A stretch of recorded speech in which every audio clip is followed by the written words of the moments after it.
안녕하세요. 대기업에서 게임 산업을 담당하고 있는 담당 멘토 김기동입니다. 자, 오늘은 크래프톤 블록들로 인해서 좀 하락을 했죠. 그렇기 때문에 좀 어떠한 대응 전략을 짜는 게 좋을지 중요할 것 같은데요. 그래서 이번 시간에 제가 이런 블록들에 대한 내용, 그리고 대응 전략에 대한 내용들 자세하게 설명해 드릴 테니까요. 딱 5분만 집중한다고 생각하시고 지켜봐 주시면 정말 감사하겠습니다. 이번 시간에 일단 SK 스퀘어의 지분 매각으로 좀 하락했기 때문에 여기에 대한 내용 함께 살펴보면서 그럼에도 긍정적인 면 함께 살펴보도록 하겠습니다. 그리고 이제 마지막으로 크래프톤의 좀 차트를 좀 함께 간단하게 보시면 그동안 계속해서 좀 지지를 해줬던 장기 이동 평균선 60일선을 이탈하고 현재 하락하고 있는 모습을 보여주고 있기 때문에 여기에 대해서 저희가 어떠한 대응 전략을 짜는 게 좋을지까지 자 이번 시간에 이러한 순서대로 중요한 내용들을 좀 하나하나 풀어가 보도록 할 테니까요. 영상 시청해 주시기 전에 구독과 좋아요 한 번씩만 눌러 주시기를 부탁드리도록 하겠습니다. 자, 설명을 드리기 앞서 크래프톤의 차트 좀 간단하게 살펴보도록 하겠습니다. 이 블록딜이 성사된 후에 좀 주가가 계속 금폭으로 하락을 하고 있는 모습을 보여주고 있습니다. 여기에 대한 내용 좀 간단하게 설명을 드리면요. 최근에 SK 스퀘어가 보유하고 있던 크래프톤의 지분 바로 2.2%를 매각을 하기 위해 수요 조사를 진행을 했고 23일에 이렇게 딜을 완료한 모습을 보여왔습니다. 여기서 보시면 기타 범위에서 나온 2,577억 원어치의 순매도 물량이 나왔고요. 이제 개인 외국인 이제 기관계에서 좀 많이 담았다라고 볼 수 있겠습니다. 그중에 좀 외국인이 좀 많이 담은 것은 좀 그나마 좀 긍정적으로 볼 수 있다고 할 수 있겠죠. 따라서 이러한 영향으로 좀 많이 하락을 했기 때문에 이게 어떠한 이유 때문에 이렇게 매각을 했고 저희가 이 부분에서 어떠한 것들을 좀 봐야 되는지 좀 자세하게 설명해 드리도록 하겠습니다. 세부적인 내용 함께 보시면 이렇게 SK 스퀘어가 크래프톤의 지분 2.2%를 전량을 블록딜을 하면서 2,700억 원 이렇게 좀 자금을 획득을 했습니다. 여기 저희가 좀 중요하게 봐야 되는 부분이 어떤 부분일까요? 바로 이런 매각의 이유가 굉장히 중요합니다. 과연 투자의 가치가 없어졌다고 한다면 크래프톤에게 좀 큰 타격이겠지만 다른 신사에 투자한다거나 한다면 이 크래프톤에게 그렇게 큰 악재는 아니기 때문에 내용도 좀 살펴보는 게 중요할 것 같은데요. 다행히도 매각 사유 같은 경우에는 뭐 현재 뜨고 있는 반도체 중심의 포트폴리오를 좀 재현하기 위해서 현금 확보라고 좀 많이 밝혔습니다. 따라서 저희가 여기서 볼 수 있는 부분은 바로 지분 매각 사유가 크래프톤의 투자 가치가 사라졌기 때문에 매각하는 것이 아니라는 것은 긍정적이라고 볼 수 있겠고요. 투자 가치 하락이 아니라 기대 수익률이 더 높다고 판단하는 다른 사업에 추진을 했기 때문에 크래프톤에게 그렇게 큰 영향은 아니다라고 좀 설명을 드려볼 수 있겠습니다.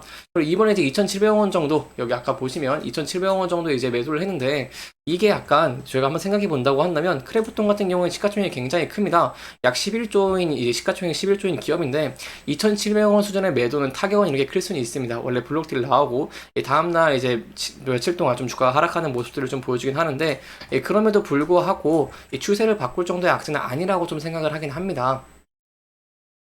따라서 현재는 블록들이 성공하면서 이 추가적인 좀 매도 물량들이 좀 많이 나왔습니다. 단계적으로 좀 하락을 하고 있는 모습을 보여주고 있지만 저희가 앞으로 이제 좀 대응 전략이 중요하겠죠. 대응 전략 같은 경우 좀 간단하게 설명을 드리면 앞서서 이렇게 지지 저항을 받았던 구간대 이 라인대 지지할 수 있을지 여부를 함께 지켜보시는 게 중요할 것 같은데요. 사실 그동안 상승을 할 때 계속 지켜주었던 60일선은 이탈한 모습을 보여줬기 때문에 그 밑에 라인이 좀 중요하다고 볼 수 있겠습니다. 이 121선과 더불어서 앞에 지지 저항 받을 라인대가 있기 때문에 이 부근대에서 지지받을 수 있을지 여부 함께 지켜보시는 게 중요할 것 같고요. 만약 이 부근대도 이탈하는 모습을 보여주게 된다고 한다면 저희가 또 전에 지지받았던 구간대와 장기동 평균선 241선이 걸쳐져 있는 구간대에서 지지받을 수 있을지 여부를 함께 지켜보시는 게 중요할 것 같습니다. 이 부분도 이탈하게 된다고 한다면 하방으로는 이 정도까지 열려있다는 부분도 조금 염두에 두시면 좋을 것 같습니다. 이렇게 블록들에 대한 영향으로 크래프톤이 좀 많이 하락을 하고 있는 모습들 함께 확인을 했는데요. 그러면서 저희가 좀 긍정적인 면들이 어떤 부분이냐고 한다면 아까 말씀드린 이런 매각 사유가 투자 가치에 사라진 게 아니라 다른 사업에 투자하기 위해서였고요. 두 번째는 제가 계속해서 여러분들에게 말씀을 드렸죠. 크래프톤 같은 경우에 이제 굉장히 견고한 모습들을 보여주고 있다고 말씀을 드렸습니다. 원래 기존작들 매출 많이 하향해 합니다. 하지만 크래프톤 같은 경우에는 견고한 모습을 많이 보여줬고 그렇기 때문에 이런 IP 노화에 대한 우려를 좀 많이 불식시키는 모습을 보여줬습니다.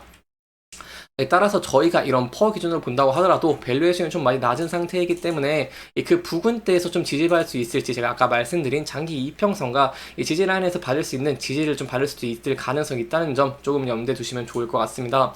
그리고 또 기대해 볼 수 있는 부분 제가 있다고 말씀을 드렸죠. 이런 원 IP에 대해서 원 IP 리스크를 좀 탈피하기 위해서 크래프톤 같은 경우에는 다크앤다커로 좀 많이 노력을 하고 있는 모습을 보여주고 있다고도 말씀을 드렸습니다.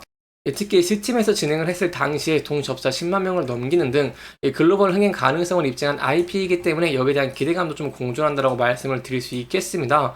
물론 리스크적인 측면은 존재한다고 하긴 하지만 크래프톤의 입장에서 저희가만 본다고 한다면 온전히 이제 IP 자체의 크리에이티브를 보고 결정한 것이기 때문에 크래프톤도 이 내용을 알고 있다는 부분 좀 염두에 두시면 좋을 것 같고요.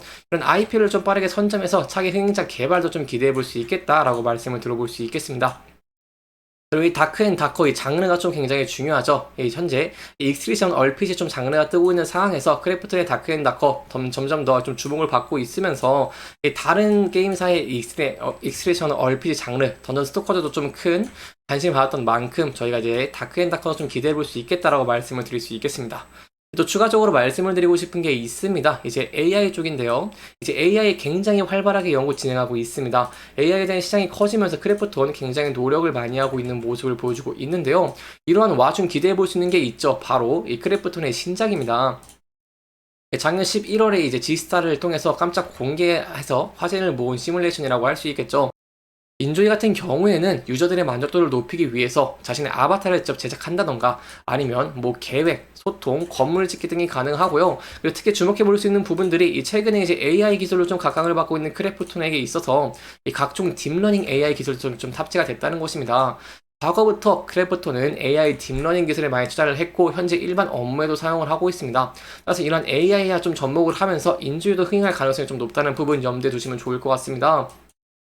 구체적으로 여기서 보시면 23년 이 주요 이제 AI 학회에서 논문도 많이 제기를 했고 메인 트레이로 좀 재개를 한 모습도 보여줬습니다. 딥러닝 이렇게 본부도 좀 이렇게 개발한 모습을 보여줬기 때문에 이러한 AI 전략과 함께 이 추진 방안, 이 논문 주제도 하고 AI와 기술을 접목해서 AI로 이제 인조이에 대한 이 신작 게임에 대한 기대 그리고 이제 다크앤다커에 대한 이 기대로 인해서 저희가 원 IP 리스크를 탈피를 하고 신작에 대한 기대감 증가로 앞으로 좀 긍정적인 전망도 있다는 부분 염두에 두시면 좋을 것 같습니다.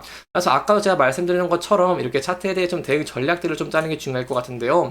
이번엔 블록딜 그렇게 큰 금액은 아니지만 이러한 부분이 좀 리스크로 커지면서 주가가 하락하는 모습을 보여주게 된다고 한다면 앞서 말씀드린 장기 이평선들에서 지지받을 수 있을지 여부와 함께 이 전에 지지받았던 이 구간대 지지받을 수 있을지 함께 지켜보시고요.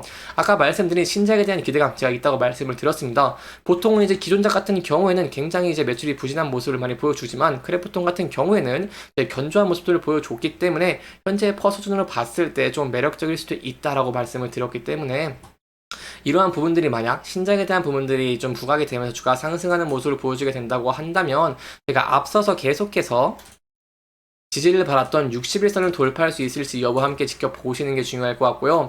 그 이후에는 10일, 22도 이동평균선과 좀 얽혀져 있는 이 구간대를 돌파할 수 있을지 여기에 대한 내용들 함께 좀 지켜보시면 좋을 것 같습니다. 이렇게 이번 영상은 크래프톤의 주가의 하락 이유 그리고 이제 매각의 이유가 그럼에도 불구하고 긍정적인 이유가 있고 앞으로 기대해 볼 수 있다는 부분 함께 짚어보면서 진행을 했고요. 해당 영상은 개인적인 의견이 많이 들어갔기 때문에 투자자분들의 주관적인 생각과 해당 내용을 토대로 현명한 선택을 하시면 좋을 것 같습니다. 이렇게 영상 잘 보셨다면 좋아요와 구독 부탁드리면서 오늘 영상 마무리하도록 하겠습니다. 끝까지 시청해주셔서 감사합니다.